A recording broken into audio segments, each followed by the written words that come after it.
Welcome back to WION World is One. You're watching Speed News with me, Vidur Kathuria. Let's get started.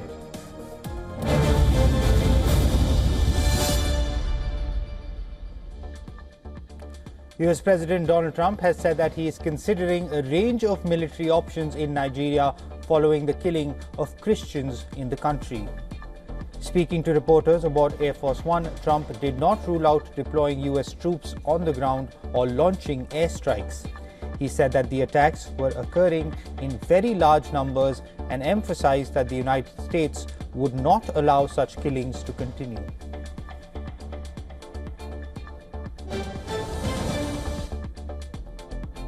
Nigeria has said that it would welcome US assistance in combating Islamist insurgents as long as its territorial integrity is respected. The announcement came in response to President Donald Trump's recent threats of military action over what he described as the persecution of Christians in the West African nation. Daniel Bwala, an advisor to Nigerian President Bola Tinubu, emphasized that the country welcomed help but insisted that any support must respect Nigeria's sovereignty. US President Trump has stated that Chinese officials are aware of the potential consequences of taking military action against Taiwan during his presidency.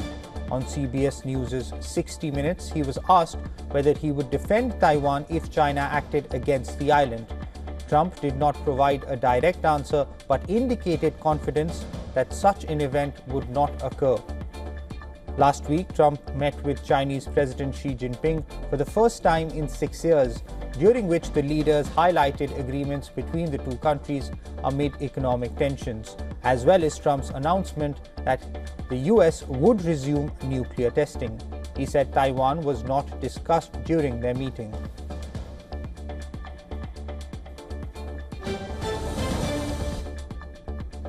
US President Donald Trump has expressed sympathy for the British royal family after King Charles stripped Prince Andrew of his titles due to his connections to the late sex offender Jeffrey Epstein. Speaking to reporters aboard Air Force One, Trump called the situation a terrible thing that's happened to the family.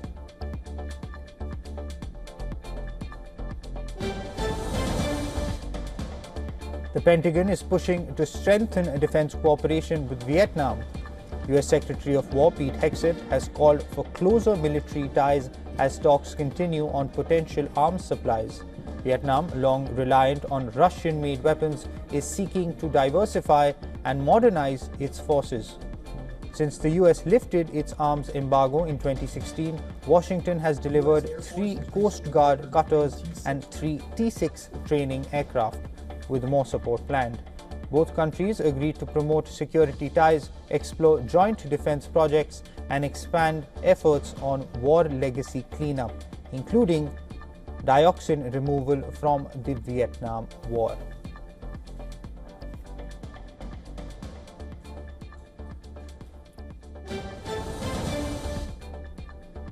Israeli Prime Minister Benjamin Netanyahu has said that the recent incident at Sde Taiman has caused immense damage to both Israel's image and that of the IDF.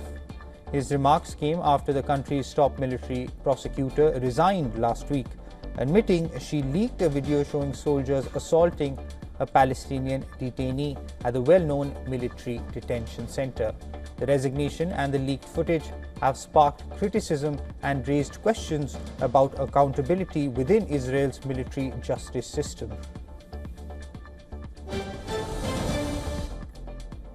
Now, according to the IDF, the Red Cross has confirmed that 3 coffins containing the bodies of the deceased hostages were handed over and are being transported to Israeli forces in the Gaza Strip.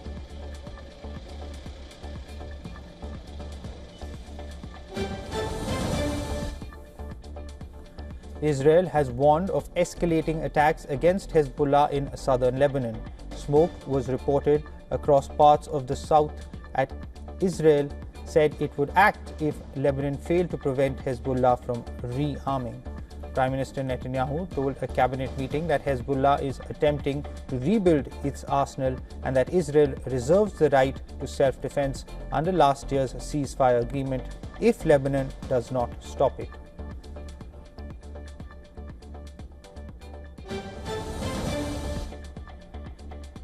Donald Trump has reiterated that he is not really considering supplying Ukraine with Tomahawk missiles. Kyiv has repeatedly questioned the long-range weapons, which it says are vital for striking back against Russia amid intensified Russian air attacks on Ukrainian cities. Trump's stance reflects ongoing caution over escalating the conflict, despite calls from Ukraine for stronger military support.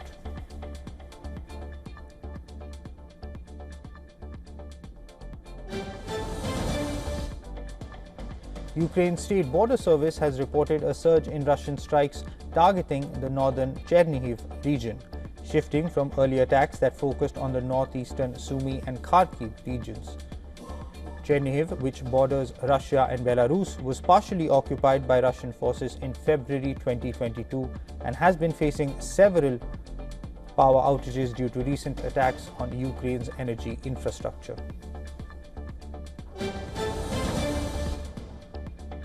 Turkey's largest oil refineries are increasing purchases of non-Russian crude following the latest Western sanctions on Russia.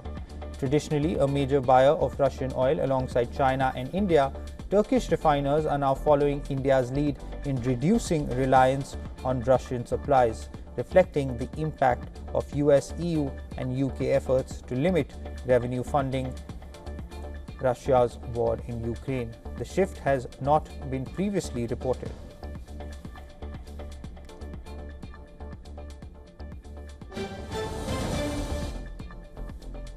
Mourners in Uruapan gathered for the funeral of slain Mayor Carlos Manzo, who was killed in an attack during a Day of the Dead event in the city center in Mexico City.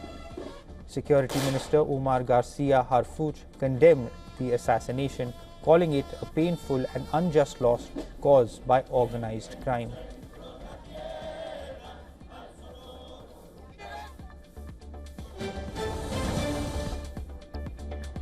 Tensions flared outside Serbia's parliament in Belgrade as hundreds of protesters rallied behind Dijana Hrka, a mother whose child died in last year's Novi Sad railway station roof collapse. Hrka began a hunger strike demanding justice for her son and the 15 others killed, calling for an investigation and for President Alexander Vučić to be questioned. Supporters of Vučić have pitched tents to block anti-government demonstrators from approaching parliament. Months of nationwide protests over the slow prosecution of those responsible have challenged Vučić's long-standing rule and fueled calls for early elections.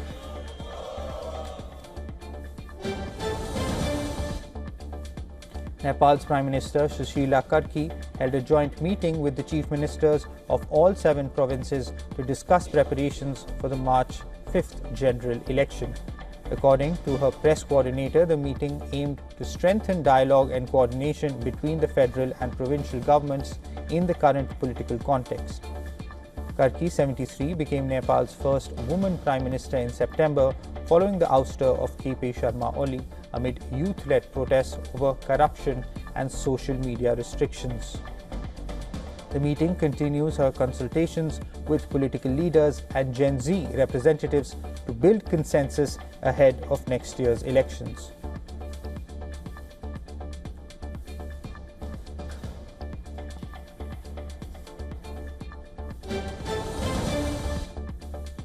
Ecuadorians gathered at Calderon Cemetery, north of Quito, to mark the Day of the Dead, or Dia de los Muertos, honoring their departed loved ones.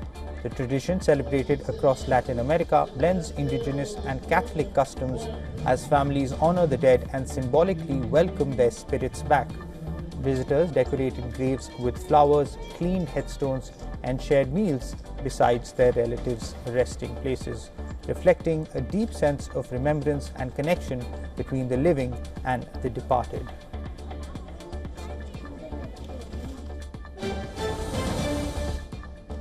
A 6.3 magnitude earthquake has struck northern Afghanistan overnight, hitting near Kulm, close to Mazar-e-Sharif, at a shallow depth of 10 kilometers. The tremor felt as far away as the capital Kabul and comes just 2 months after a previous earthquake killed over 2,200 people. Authorities say the country, already grappling with poverty and ongoing recovery efforts, faces another major test in the wake of the disaster.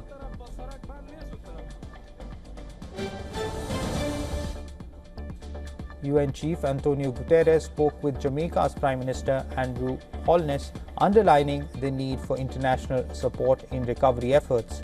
The UN Emergency Relief has released $4 million from its Central Emergency Response Fund to help agencies and partners quickly scale up humanitarian operations in Jamaica.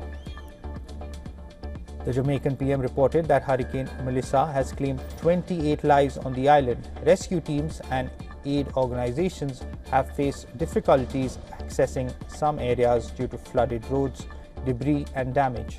The Category 5 hurricane, the strongest type, has also caused deaths across the Caribbean, with powerful winds and landslides affecting Cuba and Haiti.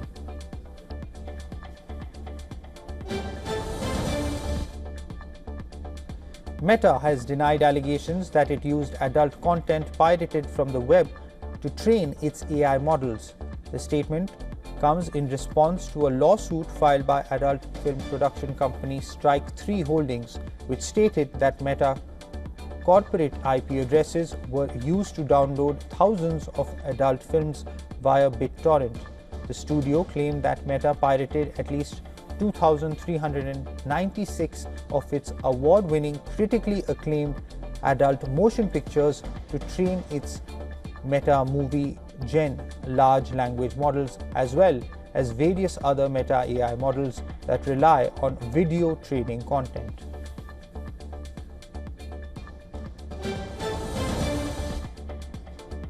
Chinese online retailer Shein has removed childlike sex dolls from sale after they were found on its website by France's consumer watchdog, the Directorate General for Competition, Consumer Affairs and Fraud Control, or DGCCRF.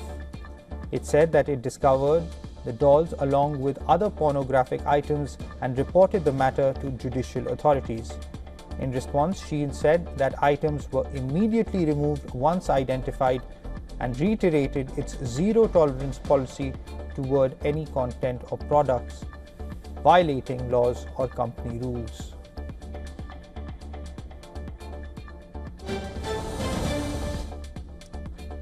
Google has removed its AI model Gemma from the AI Studio platform after US Senator Marsha Blackburn accused it of making false claims of sexual misconduct against her. In a letter to Google CEO Sundar Pichai, Blackburn said Gemma fabricated a story claiming she was accused of non-consensual acts during a 1987 campaign, a claim she called completely false. She also noted that links provided by the model led to error pages and unrelated articles. The company said it will remove Gemma from AI Studio but continue making it available through its API for developers.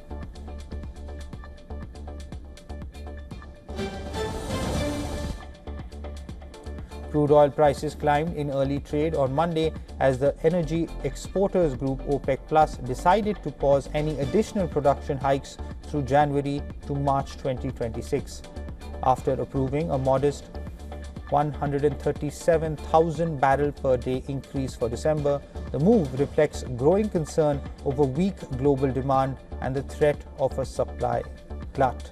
Despite geopolitical risks in Russia and Ukraine keeping markets on the edge, analysts warn that ample output and soft demand could still weigh on prices through next year.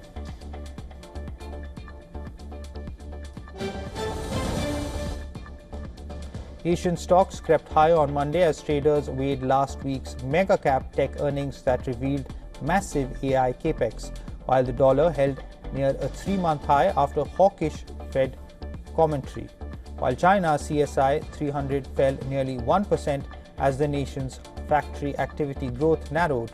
Oil rose after OPEC Plus paused output hikes for first quarter of 2026, cooling supply gut worries, while gold fell further from its record peak. Markets also remain wary of the US-China 12-month trade truce, with doubts it can hold. Spotlight now shifts to AI reporting this week, with investors demanding proof that heavy AI spend is starting to translate into returns.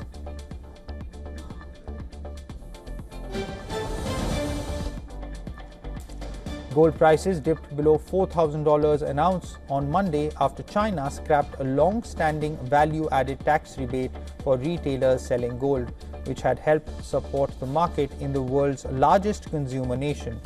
The tax measure covers bars, coins, jewelry, and processing products. The decision to add pressure on bullion headwinds as the recent rally draws a correction in the making. Analysts caution that while fundamentals remain strong, this policy shift could temporarily cool demand and squeeze prices.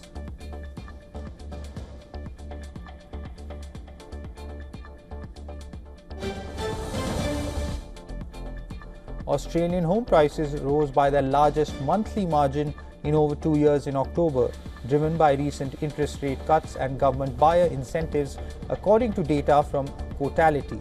The surge, alongside growing rents, signals that financial conditions may be less tight than expected, raising concerns at the Reserve Bank of Australia about a potential inflation rebound and diminishing the prospect of further rate cuts this year.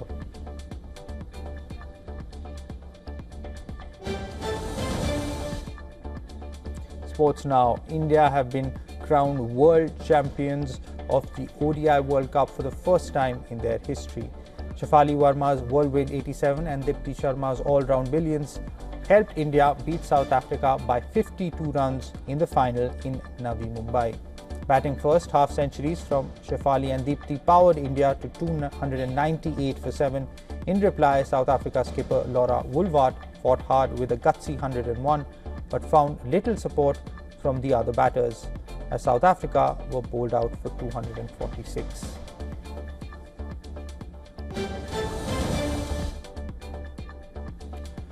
After that historic win, the Indian Cricket Board, the BCCI, has announced a cash prize of 51 crore rupees, which is approximately $5.74 million for the world champion Indian women's cricket team. The women in blue have finally put the heartbreaks of the 2005 and 2017 World Cup finals behind them as they beat South Africa to claim their maiden world title across both ODI and T20I formats in the women's game.